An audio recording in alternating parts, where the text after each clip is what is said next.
Hi, good afternoon. Um, Thank you for coming. It's a nice crowd for my last class here for now. Um, I remember it was 3.5 years ago. It was the Shabbos after Liara passed away. And I wasn't coming to shul at that time because I had a little baby at home. And my father calls me after Shabbos and he told me, I volunteered you to start doing this women's lunch and learn share. I'm like, oh, okay, like fine, whatever. Um, but since then, this has been for me like such a beautiful opportunity to actually like consistently learn something for the sake of teaching it. It's been just such a nice opportunity to have such a a consistent learning opportunity. And so thank you everyone for coming over the years, and it will, God willing, be continuing. So don't go away. But yeah, thank you for coming to learn with me. This Shabbos is Shabbos Chazon. It's the Shabbos before Tisha B'Av. The way it works out this year is that it's actually the day before Tisha B'Av. So Shabbos is like super connected to Tisha B'Av this year. We go straight from Shabbos into Tisha B'Av. You have to plan your meals accordingly. It can be complicated, but what kind of food do you want to eat before a fast? You can't prepare it. You could hit my mother up, probably she has some ideas, but it's a Shabbos. We're going straight from Shabbos into Tisha B'Av. But the Rebbe Levi Yitzchak of Berditchev has a famous mashal about Shabbos Chazon. And I'm sure everyone's probably heard this mashal before, but I'm going to say it briefly. That there is a child whose father gives him a beautiful suit. And he wears the suit and he runs around outside and he falls and he comes home and the suit is all tattered. And he's all upset that he no longer has his beautiful suit. And so his father buys him a second suit. And the child proceeds to wear the suit and then again run around, be wild, climb a tree, rip the suit again. And the suit is tattered. And the father now tells him, obviously you're not ready yet to have a suit. You still need to be in shorts, as they would have for little boys in the olden days, right? You're not ready for the long pants yet. You're not ready for the big boy clothes yet. But he buys the suit, he prepares the suit, and he puts it in the closet. And once a year, he takes the suit out and he shows it to the boy. And the intention in showing it to his son is that the son can start to align his actions and start to set himself up that one day he will be a person who can wear a suit, who can understand the importance of taking care of his clothes and taking care of his stuff and not being reckless and destructive with his stuff. And so he's going to slowly learn that he sees that vision in front of him and he sees that image. It serves as this reminder that I can be a kid who can wear a suit one day, right? That is my suit, and it's going to be mine, and I will be able to wear it one day, and I need to take some steps to become that person. And this is the mashal that Rebbe Levi Yitzchak of Berditchev gives for this Shabbos before Tisha B'Av. He says that the Shabbos before Tisha B'Av, every Jew experiences a vision of the Beis HaMikdash. Hashem shows us the third Beis HaMikdash. Because what happened? He gave us one Beis HaMikdash, and apparently we messed up, and that Beis HaMikdash was destroyed. And then he gave us a second Beis HaMikdash. He gave us a second chance, and then we messed up again. We weren't ready really for the ultimate state of the Beis HaMikdash, for it to be permanent, right? We weren't yet ready for that. So that Beis HaMikdash was also destroyed. And now Hashem is not going to give us a third Beis HaMikdash until we are actually mature enough, responsible enough. We become the people who can handle having a permanent Beis HaMikdash. This time it's for real. This time it's forever. And so we are in this state, and we've been in this state for the past, however many years, thousands of years, of working towards being the people who can have the Beis HaMikdash. And once a year, we receive this reminder of what is waiting for us so that we have what to work for. We can strive. The language that he actually uses in the mashal is that until it becomes second nature to him, for the child, that he can handle wearing a suit.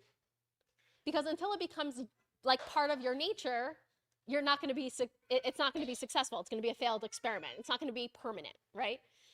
So similarly for us, like through this galus, we're supposed to be working towards becoming a people whose second nature is to be able to handle having this Beis Hamikdash. So we're going to explore a little bit what that means.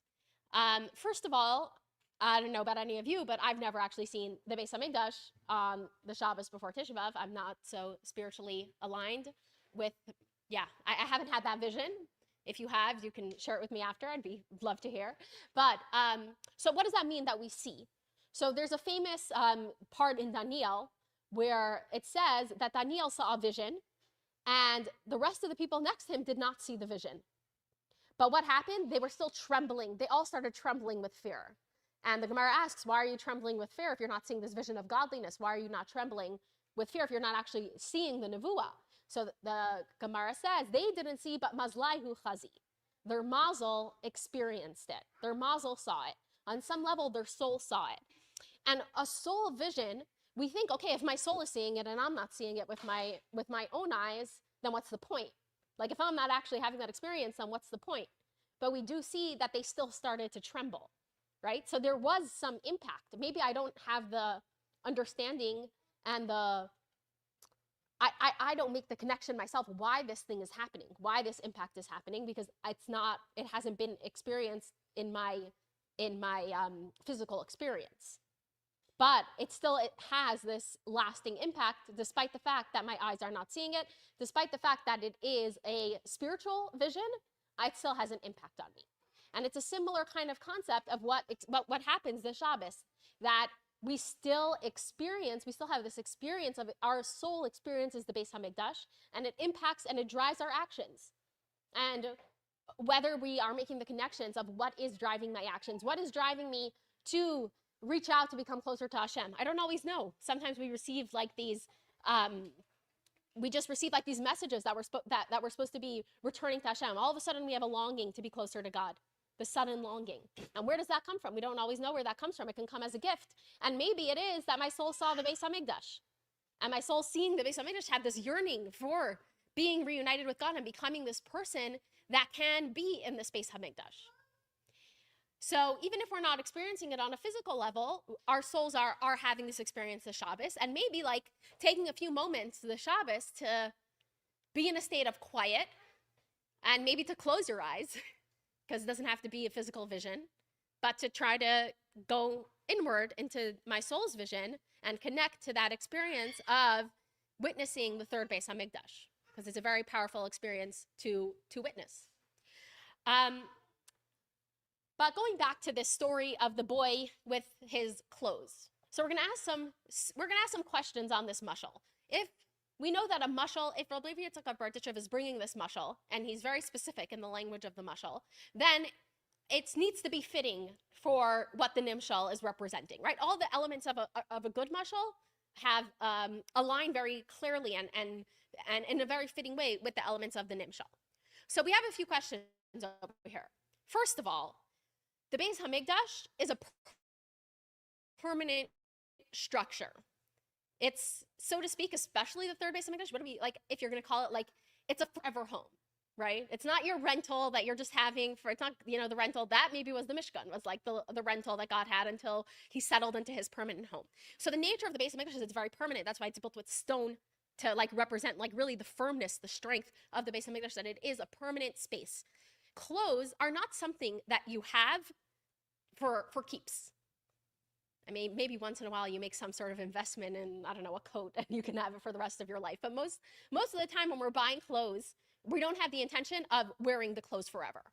Clothes are, even in the times of like Rebbe Yitzchak Berditchev, when people got clothes way less often than we do now, even then, clothes are something that you have to get a new one all the time. So it doesn't seem to fit the nimshal so well, where we're talking about creating like this permanent space.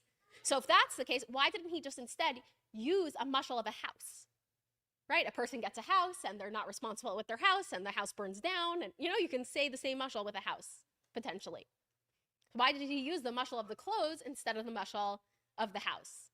And especially just considering, again, that we're trying to really emphasize with this, the permanence of the third Beis Hamikdash, right? Because the first two didn't stick around. The first two were not here forever. And we're saying that the third one, because we're being prepared properly and we're receiving this vision and we know what we're working towards, it will be permanent. It will be forever. So having something that is a more permanent thing to represent that seems to be more appropriate and more fitting. So why does Rabbi Levi Yitzchak Berditchev use the example of clothes in this mashal? Because again, even if it wasn't clothes, there are so many things that you can think of a child wanting. It's like a pretty interesting specific example, a suit of clothes.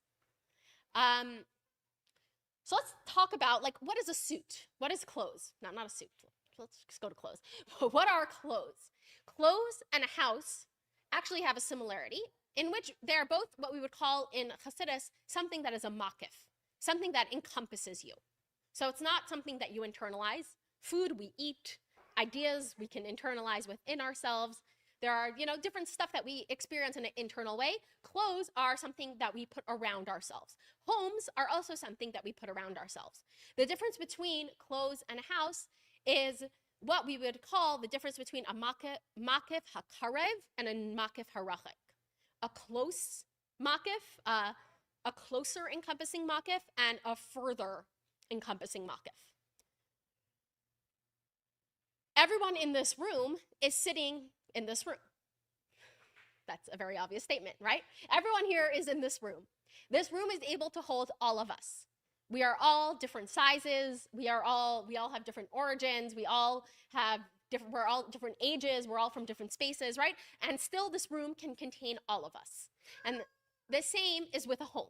That a home, even though it is something that contains you, it is a much broader container. And therefore, it does not need to be so exactly fitting to you. Of course, we would all love if our homes were like perfectly aligned with who we are and like you could build your own home that absolutely expresses you or whatever. But the reality is that a home is not the closest expression of you. It doesn't need to be the closest expression of you because it is a removed makif. Its nature is that it's meant to be something that is a little bit more removed from us. When it comes to clothes are need to be a lot more fitting for us, for the specific person. So we wouldn't be able to play a game where we all swap clothes right now. That wouldn't work because we're all different sizes, different spaces, and not only that, it would make us so uncomfortable for somebody else to be putting on our clothes in a way that it wouldn't make us uncomfortable for someone else to be coming into our home. Because the clothes need to be fitting to me, therefore I feel like they represent me in a much closer way. Right? Like these are my clothes. They're like fitting to me. And when you look at a person in their clothes, you get a picture of who that person is.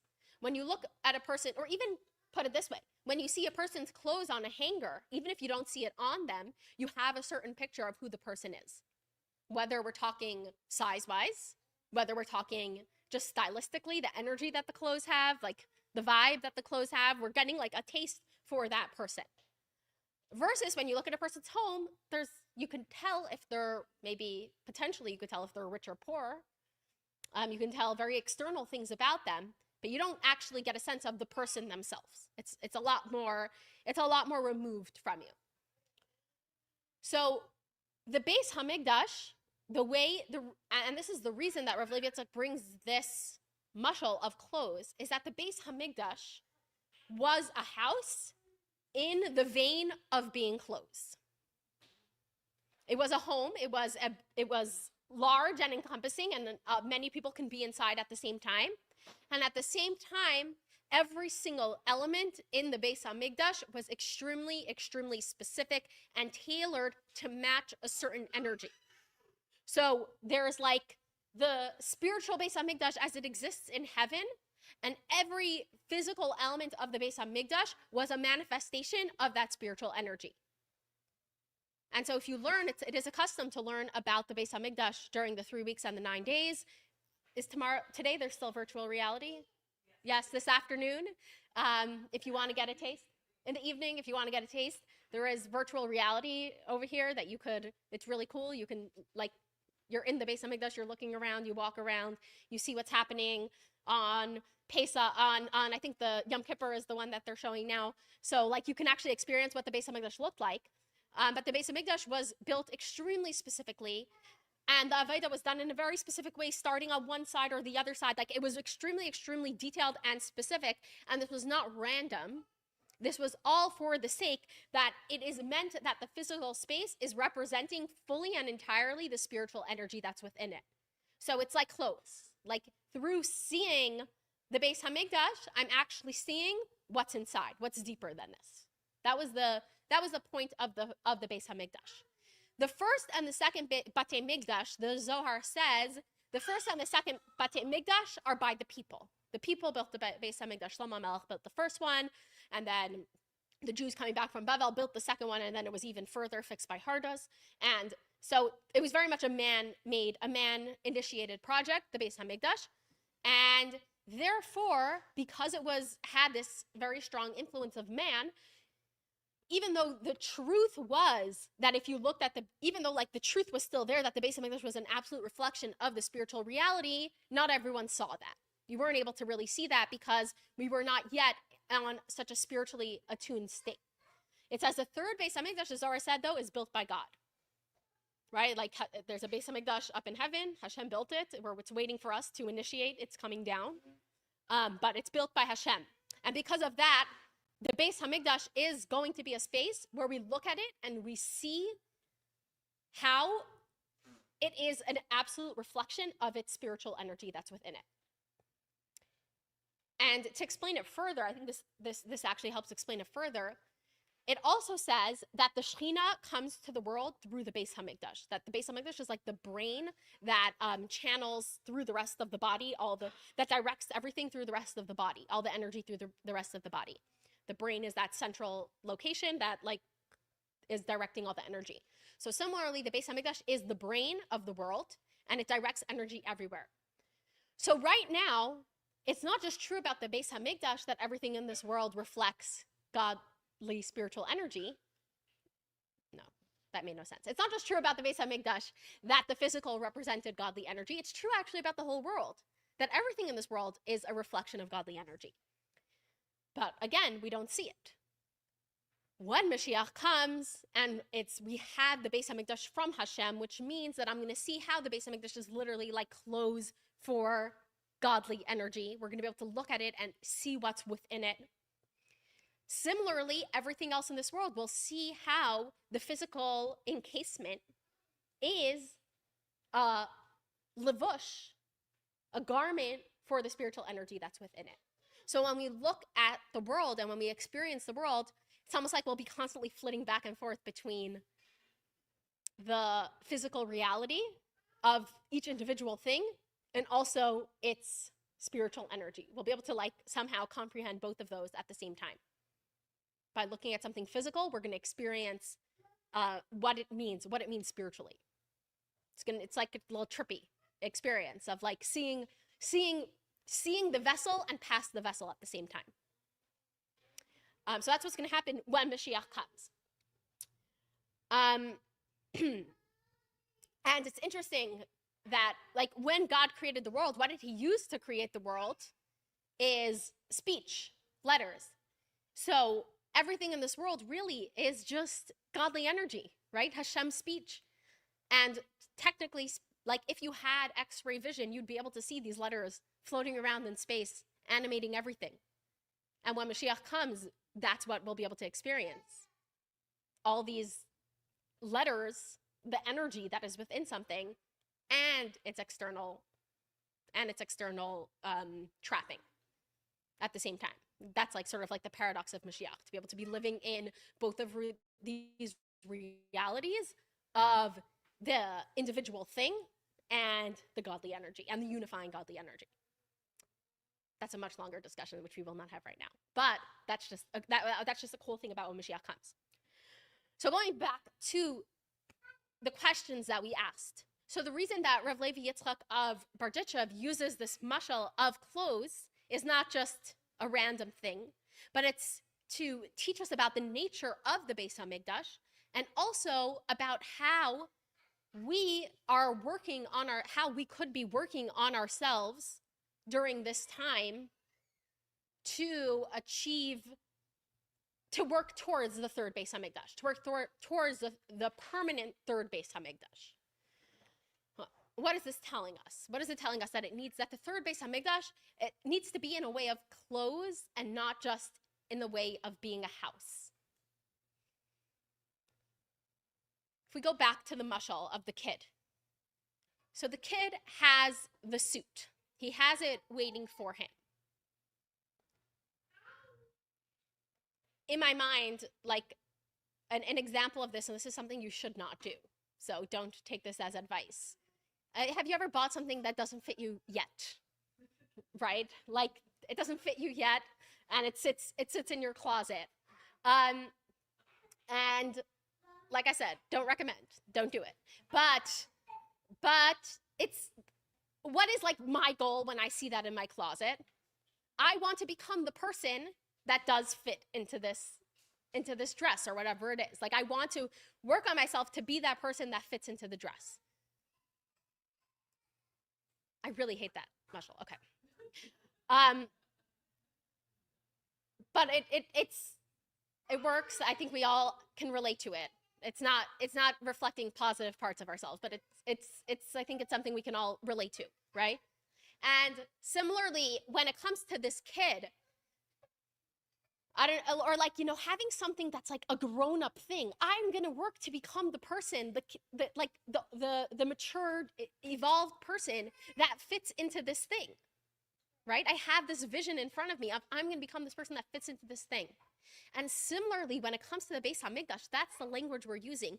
We are becoming people that fit into the Beis Hamikdash. The Beis Hamikdash is not just this big, it also is just this big thing that can envelop everyone within it at once. But also we want it to be a lavush for ourselves. Also we want it to be our clothes. So also we want to fit into it, which means a certain level of changing myself, because right now it doesn't fit me. Right now, as a collective, if Moshiach is not here, it means that it doesn't fit us right? We're not yet suited for it.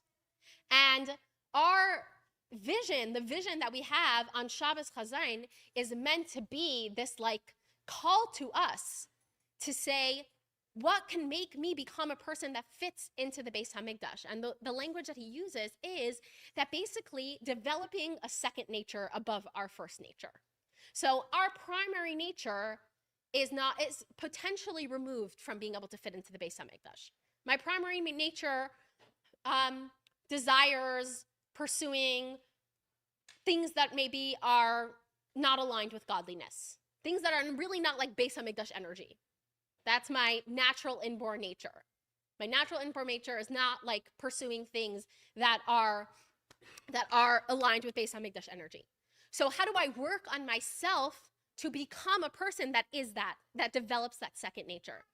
And the Rabbi is a bit harsh over here.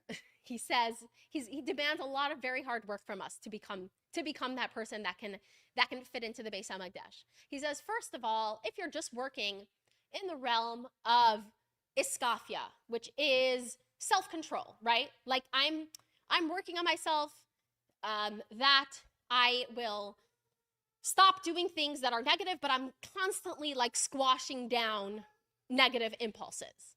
If I'm in that state where I'm constantly pushing away the negative impulses, that's not second nature. So if the kid is wearing the suit and the whole time he's wearing the suit, he has to be like, don't run, don't trip, don't climb the tree. That's not second nature. And then eventually he's going to climb the tree. So he's not ready yet to fit into the suit. Once he becomes like a bit more of what you might call, I don't know, a mensch, like he's already in the state that he no longer has to fight that impulse, or even maybe there are times it's like, okay, when I'm in my running clothes, I run. But when I'm in my suit, I don't even have the impulse to run anymore because I've developed that part of myself. I've worked on that part of myself enough to be that person that fits into the suit.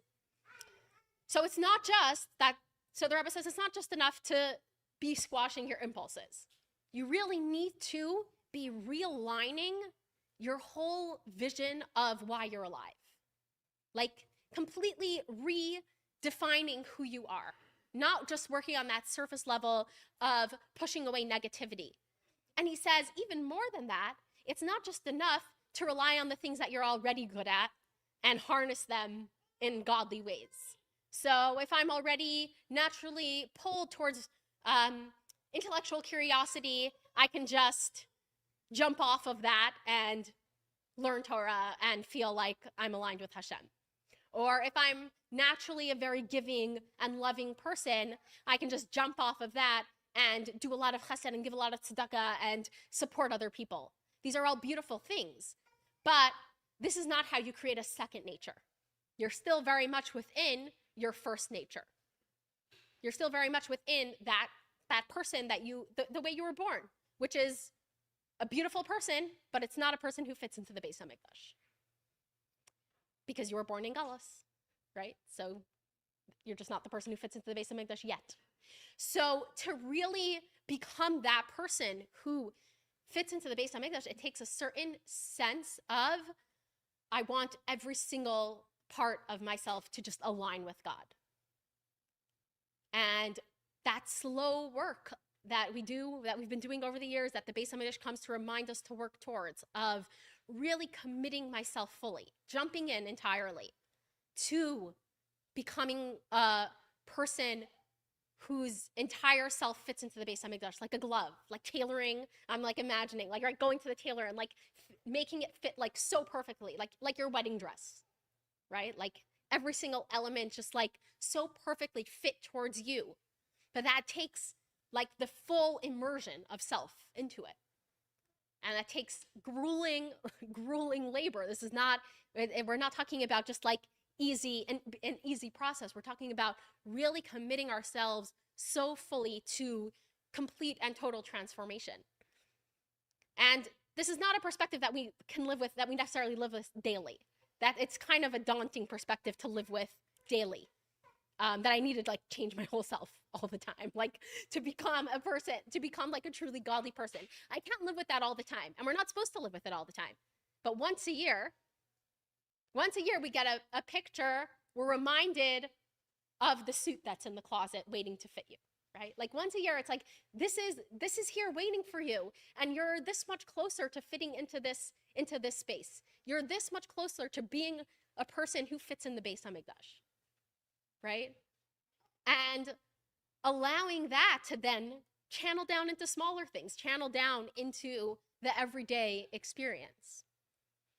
So it's a very, very powerful time that we're heading into the Shabbos.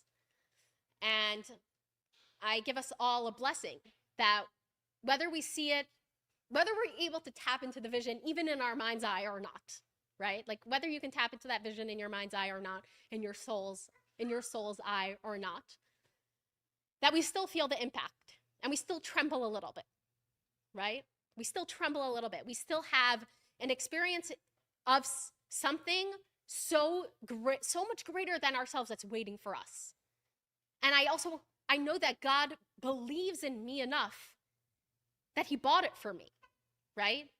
He believes in me enough that he bought it for me. He put it in the closet. He invested in it. So he believes in me enough to know that I'm going to fit into it eventually. And so I need to believe in myself too, and we should all believe in ourselves, that we are people that can fit into the Beis HaMikdash. And maybe once we believe that, then that reality will become real. So yes, amen. That's all.